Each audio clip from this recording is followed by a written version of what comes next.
प्यारे प्यारे दोस्तों, नमस्कार। स्वागत है आप सभी का मेरे YouTube चैनल में।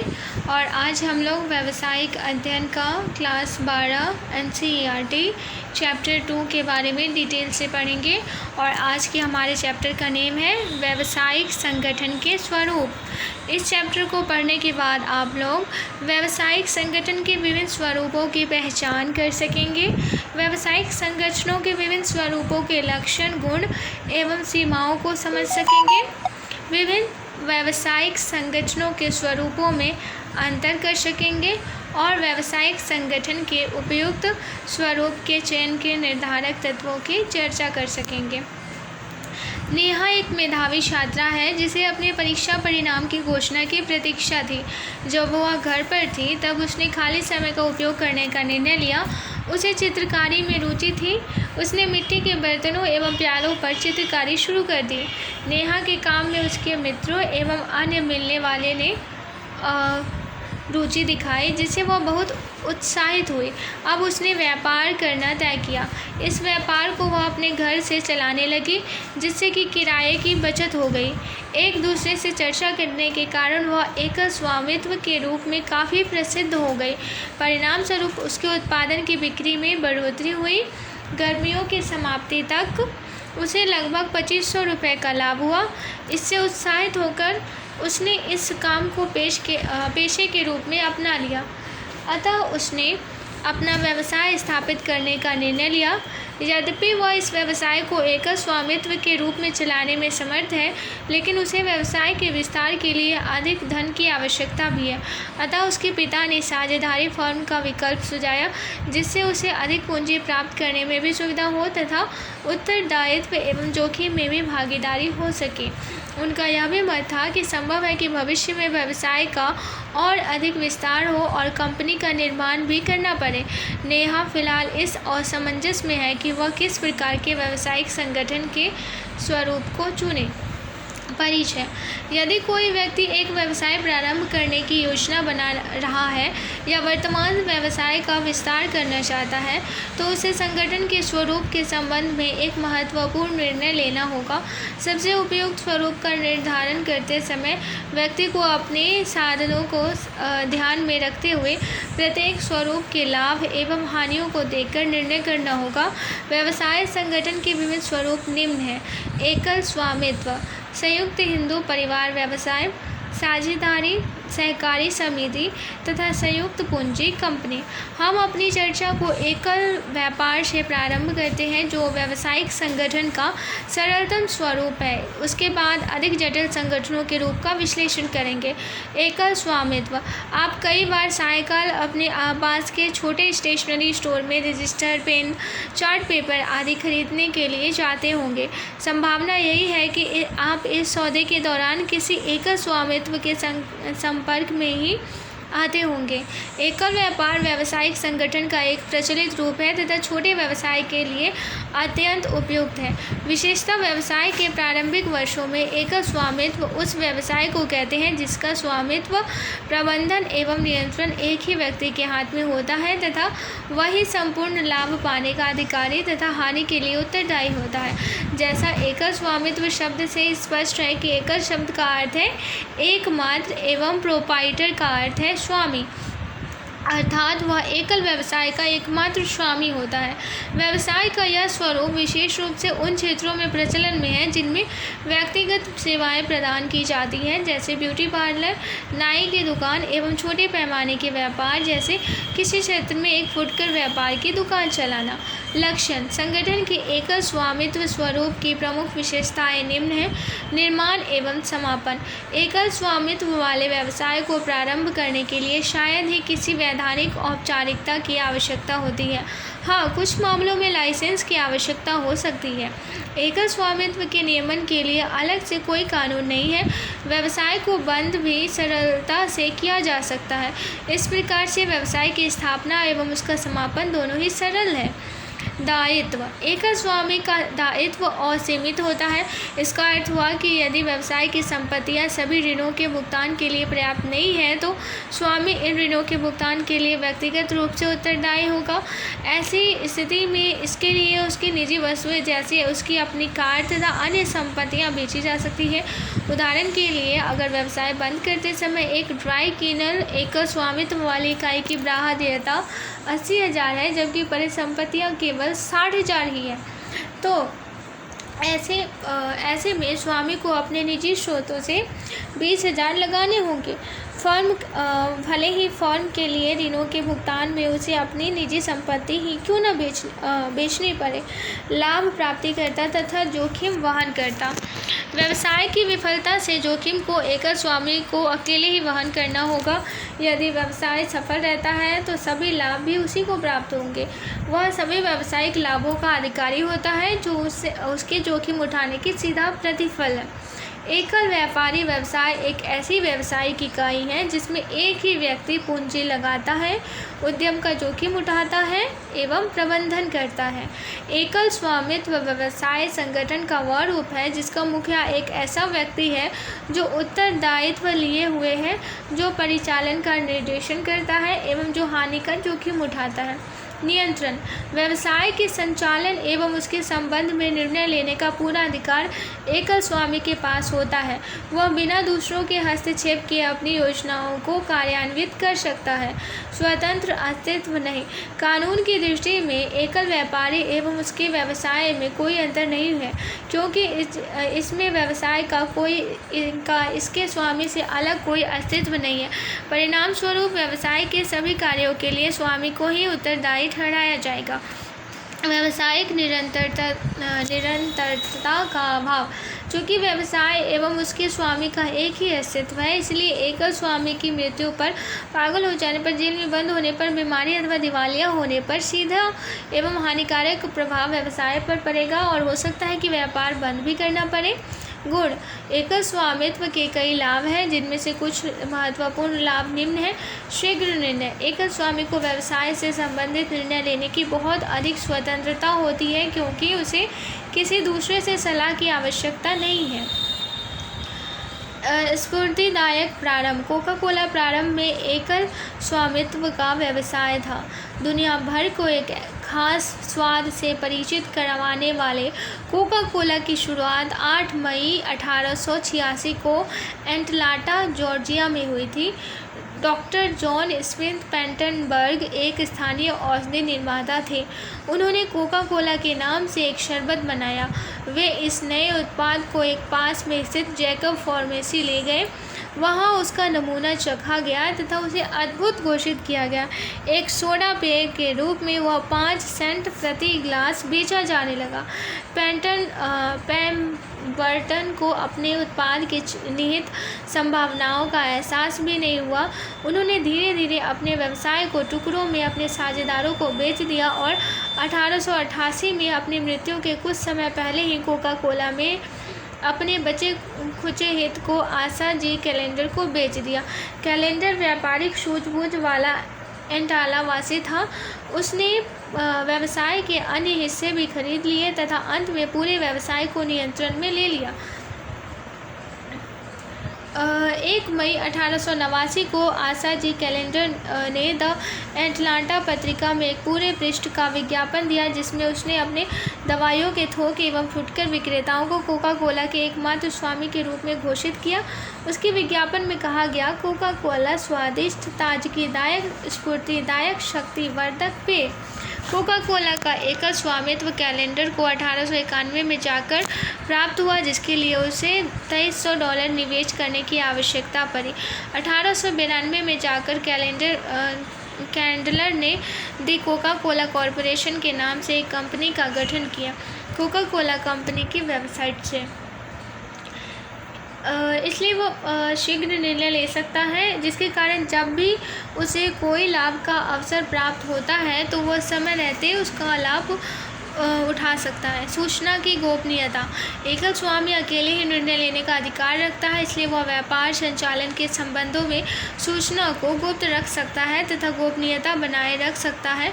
वह किसी कानून के अंतर्गत अपने लेखे जोखे को प्रकाशित करने के लिए बाध्य ही नहीं है। प्रत्यक्ष प्रोत्साहन। एकल स्वामी संपूर्ण लाभ का ग्रहण होने के कारण प्रत्यक्ष रूप से अपने प्रयत्नों के लाभ को प्राप्त करता है। चूँकि वह अकेला ही स्वामी होता है, इसलिए उसे लाभ में किसी के साथ हिस्सा बांटने की आवश्यकता नहीं होती है। इससे उसे कठिन परिश्रम करने के लिए अधिकतम प्रोत्साहन मिलता है। उपलब्धि का एहसास। अपने स्वयं के लिए काम करने से व्यक्तिगत संतोष प्राप्त होता है।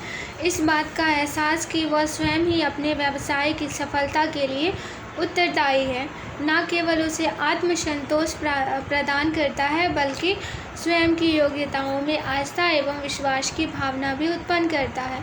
स्थापित करने एवं बंद करने में सुगमता। व्यवसाय में प्रवेश के लिए न्यूनतम वैधानिक औपचारिकताओं की आवश्यकता होती है। यह एकल स्वामित्व का एक महत्वपूर्ण लाभ है।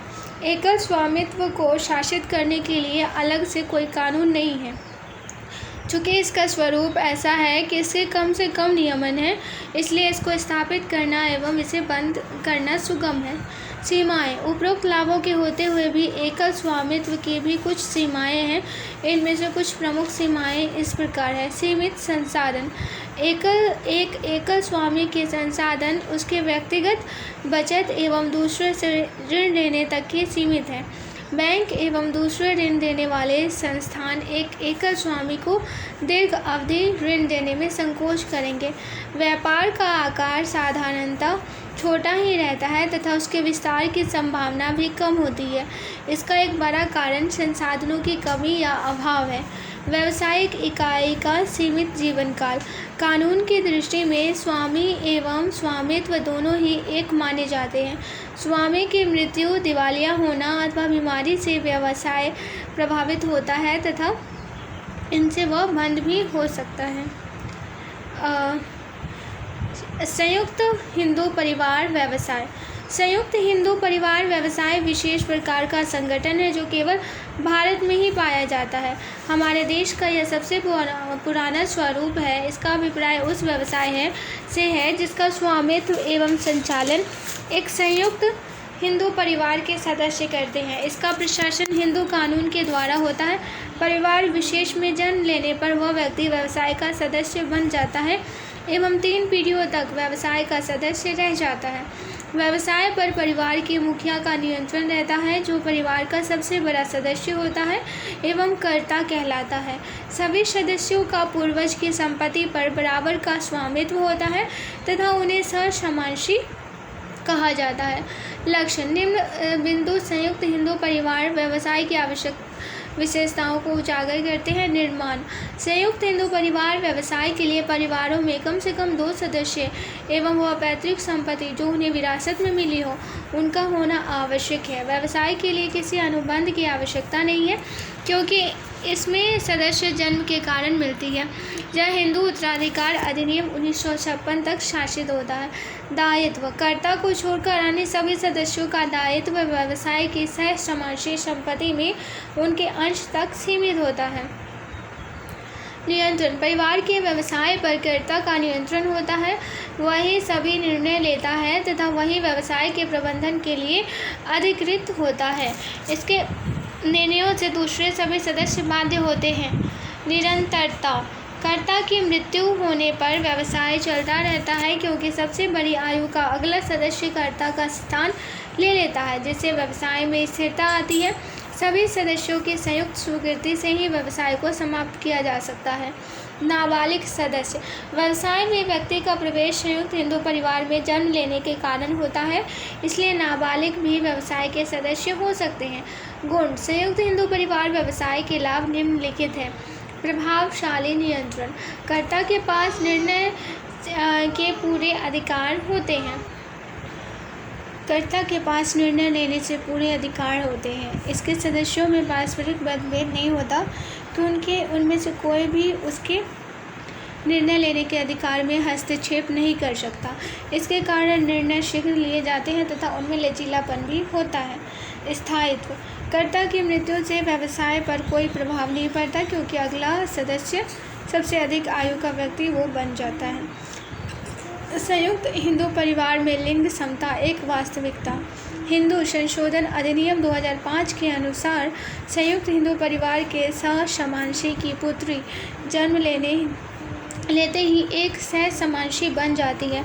संयुक्त हिंदू परिवार के बंटवारे के समय यह सहसमांशी संपत्तियां सभी सहसमांशियों में उनके लिंग को ध्यान में रखे बिना समान रूप से विभाजित की जाएगी। संयुक्त हिंदू परिवार का सबसे बड़ा सदस्य पुरुष अथवा स्त्री कर्ता बनता है। संयुक्त हिंदू परिवार की संपत्ति में विवाहित पुत्री को समान अधिकार है। सीमाएं: संयुक्त हिंदू परिवार व्यवसाय की कुछ सीमाएं नीचे दी गई है। सीमित साधन: संयुक्त हिंदू परिवार व्यवसाय मूल रूप से पैतृक संपत्ति पर आश्रित रहता है, इसलिए इसके सामने सीमित पूंजी की समस्या रहती है। इससे व्यवसाय के विस्तार की संभावना कम हो जाती है। कर्ता का असीमित दायित्व: कर्ता पर न केवल निर्णय लेने एवं प्रबंध करने के उत्तरदायित्व का बोझ होता है, बल्कि उस पर असीमित दायित्व का भी भार होता है। व्यवसाय के ऋणों को चुकाने के लिए उसकी निजी संपत्ति का भी उपयोग किया जा सकता है। कर्ता का प्रभुत्व: कर्ता अकेला ही व्यवसाय का प्रबंध करता है, जो कभी कभी अन्य सदस्यों को स्वीकार्य नहीं होता। इससे उनमें टकराव हो जाता है, यहाँ तक कि पारिवारिक इकाई भंग भी हो सकती है। सीमित प्रबंध कौशल: यह आवश्यक तो नहीं कि कर्ता सभी क्षेत्रों का विशेषज्ञ हो, इसलिए व्यवसाय को उसके मूर्खतापूर्ण निर्णयों के परिणाम भुगतने होते हैं। यदि वह प्रभावी निर्णय नहीं ले पाता है तो उससे वित्त संबंधी समस्याएं उत्पन्न हो सकती है, जैसे कम लाभ होना या हानि होना। अंत में हम कह सकते हैं कि संयुक्त हिंदू परिवार व्यवसाय ढलान की ओर है, क्योंकि देश में संयुक्त हिंदू परिवार की संख्या कम होती जा रही है। साझेदारी: एकल स्वामित्व के व्यापारिक विस्तार के वित्तीयन एवं प्रबंधन संबंधी निहितोष के कारण एक जीवंत विकल्प के रूप में साझेदारी का मार्ग प्रशस्त हुआ है। साझेदारी भारी पूंजी निवेश, विभिन्न प्रकार के कौशल एवं जोखिम में भागीदारी की आवश्यकताओं को पूरा करती है। लक्षण: उपयुक्त परिभाषाओं के आधार पर साझेदारी संगठन की विशेषताओं का वर्णन निम्न है। स्थापना: व्यावसायिक संगठन का साझेदारी स्वरूप भारतीय साझेदारी अधिनियम 1932 द्वारा शासित है। साझेदारी कानूनी समझौते के परिणाम स्वरूप अस्तित्व में आती है, जिसमें साझेदारों के मध्य संबंधों, लाभ एवं हानि को बांटने एवं व्यवसाय के संचालन के तरीकों को निश्चित किया जाता है। विशिष्ट बात यह है कि व्यवसाय वैधानिक होना चाहिए एवं उसके संचालन का उद्देश्य लाभ कमाना होना चाहिए। अतः कोई दो व्यक्ति यदि धर्मार्थ सेवा के लिए एकजुट होते हैं तो यह साझेदारी नहीं होगी। देयता: फर्म के साझेदारों का दायित्व असीमित होता है। यदि व्यवसाय की परिसंपत्तियां अपर्याप्त हैं तो ऋणों को व्यक्तिगत संपत्तियों से चुकाया जाएगा। जोखिम वहन करना: व्यवसाय को एक टीम के रूप में चलाने से उत्पन्न जोखिम को साझेदार वहन करते हैं। निर्णय लेना एवं नियंत्रण: साझेदार आपस में मिलकर दिन प्रतिदिन के कार्यों के संबंध में निर्णय लेने एवं नियंत्रण करने के उत्तरदायित्व को निभाते हैं।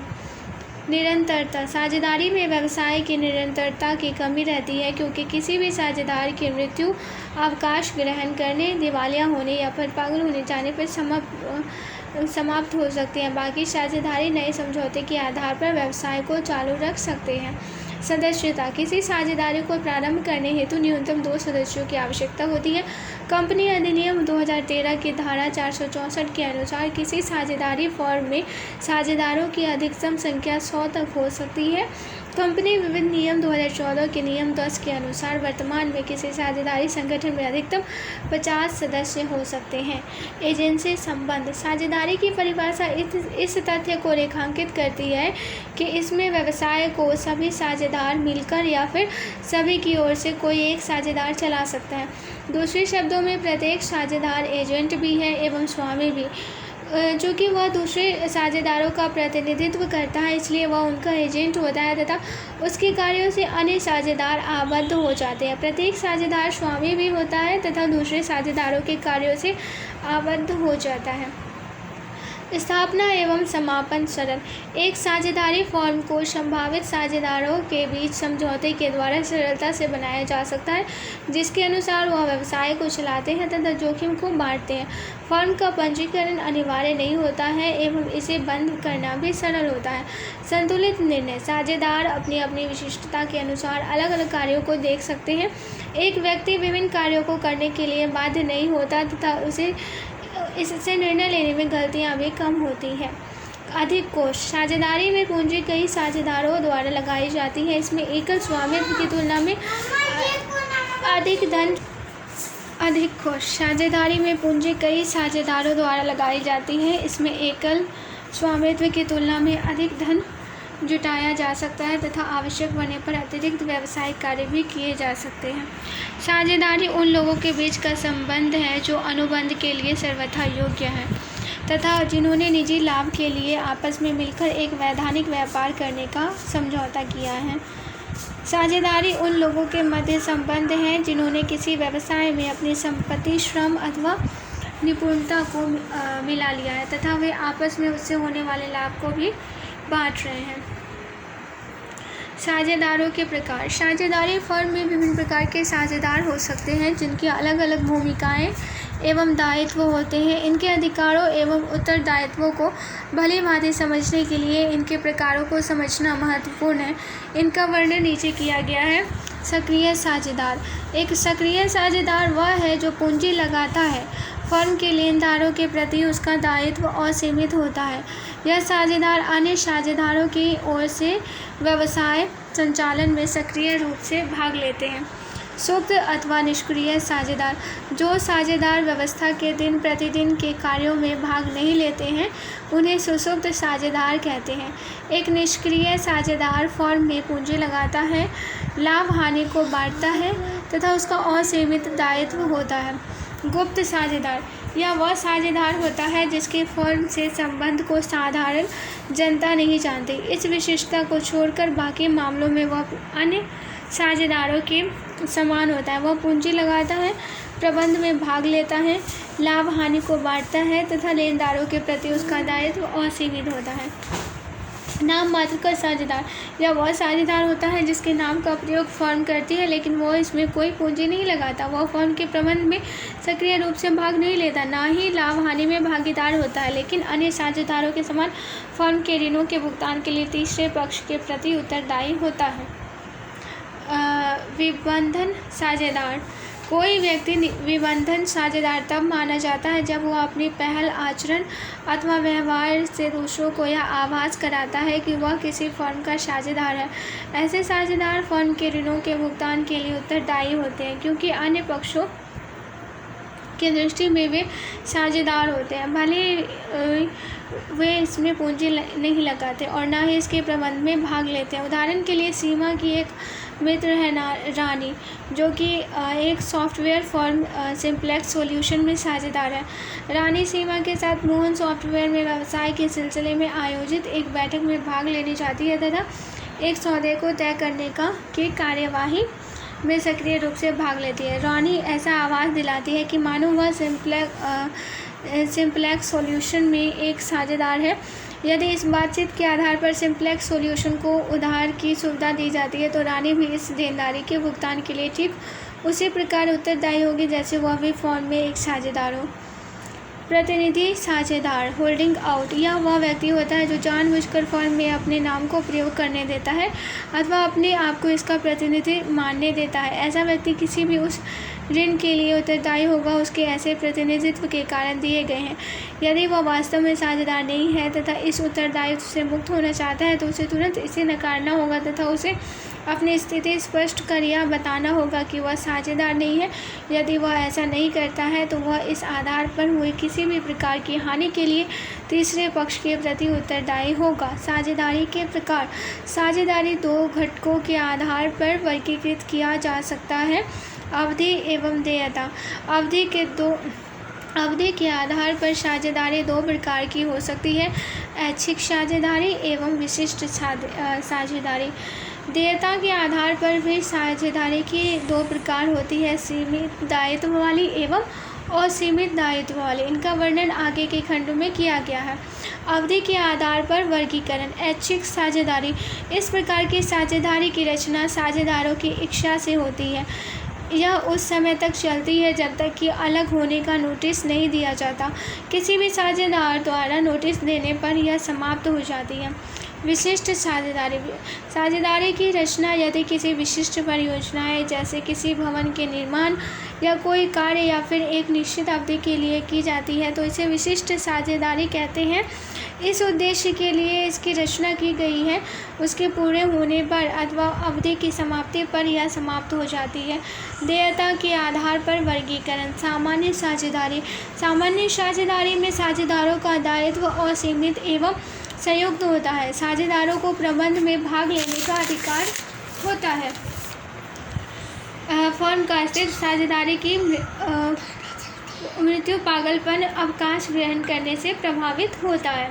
सीमित साझेदारी में कम से कम एक साझेदार का दायित्व असीमित होता है तथा शेष साझेदारों का सीमित। ऐसी साझेदारी सीमित दायित्व वाले साझेदारों की मृत्यु, पागल अथवा दिवालिया होने से समाप्त होती है। सीमित दायित्व वाले साझेदार प्रबंध में भाग नहीं ले सकते तथा उनके कार्यों से ना तो फर्म और ना ही दूसरे साझेदार आबद्ध होते हैं। ऐसी साझेदारी का पंजीयन अनिवार्य है। इस प्रकार की साझेदारी के पहले भारत में अनुमति नहीं थी। सीमित दायित्व वाले साझेदारी की अनुमति 1991 नवीन लघु उद्योग नीति लागू करने के पश्चात दी गई। यह कदम छोटे पैमाने के उद्यमियों के मित्र एवं संबंधियों में समता पूंजी प्राप्त करने के लिए उठाया गया, क्योंकि अन्यथा ये लोग साझेदारी फर्म में असीमित दायित्व की धारा के कारण सहायता करने से पीछे हटे थे। साझेदारी संलेख। साझेदारी उन लोगों का ऐच्छिक संगठन है जो समान उद्देश्य की प्राप्ति के लिए एकजुट होते हैं। साझेदारी बनाने के लिए सभी शर्तें एवं साझेदारों से संबंधित सभी पहलुओं के संबंध में स्पष्ट समझौता आवश्यक है ताकि बाद में साझेदारों में किसी प्रकार की गलतफहमी नहीं हो। यह समझौता मौखिक अथवा लिखित हो सकता है। लिखित समझौते का होना आवश्यक नहीं है, लेकिन अच्छा यही रहता है कि समझौता लिखित ही हो, क्योंकि यह निर्धारित शर्तों का प्रमाण है। लिखित समझौता जो साझेदारी को शासित करने के लिए शर्तों व परिस्थितियों का उल्लेख करता है, साझेदारी संलेख कहलाता है। साझेदारी संलेख में सामान्यतः निम्नलिखित पहलू शामिल हैं: फर्म का नाम, व्यवसाय की प्रकृति एवं स्थान जहां वह स्थित है, व्यवसाय की अवधि, प्रत्येक साझेदार द्वारा किया गया निवेश, लाभ हानि का बंटवारा, साझेदारों के कर्तव्य एवं दायित्व। साझेदारों के प्रकार का तुलनात्मक विश्लेषण। सक्रिय साझेदार पूंजी लगाता है, प्रबंध में भागीदार है, लाभ हानि में भी भागीदार है और असीमित दायित्व है। सुप्त अथवा निष्क्रिय साझेदार पूंजी लगाता है, प्रबंध में भाग लेता है, लाभ हानि को बांटता है और सीमित दायित्व है। गुप्त साझेदार पूंजी लगाता है, प्रबंध में भाग लेता है पर गुप्त रूप से लाभ हानि बांटता है और सीमित दायित्व है। नाम मात्र का साझेदार पूंजी नहीं लगाता है, प्रबंध में भाग नहीं लेता, साधारणतः लाभ हानि में भागीदार नहीं होता और सीमित दायित्व है। विबंधन साझेदार पूंजी नहीं लगाता है, प्रबंध में भाग नहीं लेता है, लाभ हानि में भागीदार नहीं होता है और सीमित दायित्व है। प्रतिनिधि साझेदार पूंजी नहीं लगाता है, प्रबंध में भाग नहीं लेता है, लाभ हानि में भागीदार नहीं होता है और सीमित दायित्व है। साझेदारों का वेतन एवं आहरण भी शामिल होना चाहिए। साझेदारों का प्रवेश, अवकाश ग्रहण एवं हटाए जाने से संबंधित शर्तें, पूंजी एवं आहरण पर ब्याज, फर्म के समापन की प्रक्रिया, खातों को तैयार करना एवं उसका अंकेशन, विवादों के समाधान की पद्धति, ये सब शामिल होना चाहिए। तो आज के इस लेक्चर में इतना ही रहने देते हैं। इसका आगे का पार्ट मैं जल्द प्रोवाइड करवा दूँगी और आशा करती हूँ ये ऑडियो लेक्चर आप सभी को पसंद आया होगा। अगर पसंद आया है तो लाइक, शेयर और सब्सक्राइब ज़रूर कीजिएगा। और ये ऑडियो लेक्चर सुनने के लिए आप सभी का बहुत बहुत धन्यवाद।